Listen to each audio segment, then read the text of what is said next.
Okay, Mark, this is number two, second video, and it's going to address the upcoming assignment that you have, which is a description of the kind of tests that you'll be doing, and I guess also an explanation of how you plan to, I don't know, analyze the data or graphically depict the data and that sort of thing.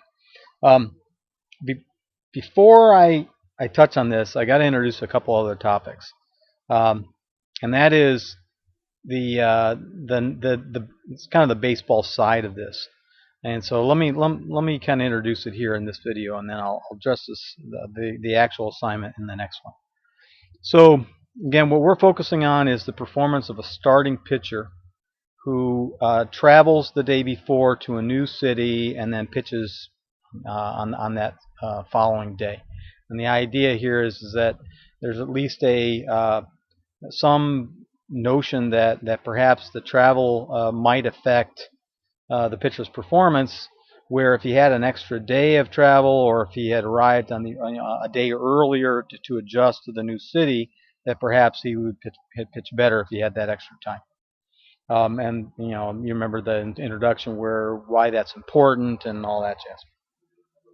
So um, again, this sort of study has the big advantage of having usable data, very unbiased data and sound data about previous events. And so we can easily sample those games from the past that have been played and have a pretty good idea of what happened during the game. We don't have to interview anyone to say, hey, how do you think the pitcher pitched that back last September 5th or whatever. We can actually go and at least capture the raw stats. So the challenge that we'll have won't be in terms of obtaining the data, but it'll be deciding what sort of numerical or pass-fail kind of data we will use to determine how good the pitcher performed that day.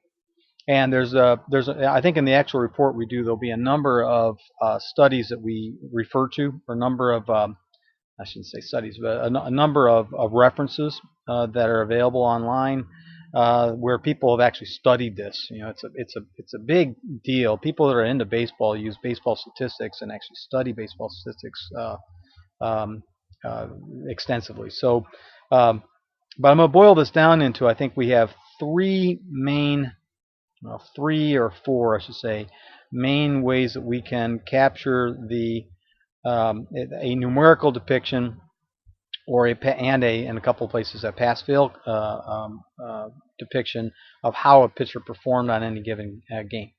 So traditionally, I'm going to introduce the traditional ways this has been that pitchers are evaluated. Traditionally, starting pitchers are graded, if you will, in terms of numbers of games that they have won. I'll explain that in a second. Versus games that they have lost. It's called the win-loss record of a pitcher. And it's kind of a weird thing because how could you? It seems unreasonable to put all of the burden or all the blame and all the reward on a starting pitcher for their team winning a game. And it is definitely an approximation. But the way it works is that if a pitcher pitches in a game and the team goes on to win the game, and they were leading in the game at the time the pitcher left the game, and they never lost the lead after that, then the pitcher gets credited for a win. Conversely, if a pitcher was trailing at the time, the team was trailing at the time the pitcher left the game, and never regained the lead or never even tied the game up and went on to lose the game, then the pitcher would be assigned a loss. So one really raw way that we can study this is look at these pitchers that are traveling to a new city and see if they either get credited with a win or a loss, and just measure that. The problem with that is that there's so many other factors that can figure into a win or a loss. It's not really a good evaluation of how a pitcher pitched. For example, a pitcher could go out and pitch a fantastic game and give up only one run the entire game, and the team could go on to lose 1-0.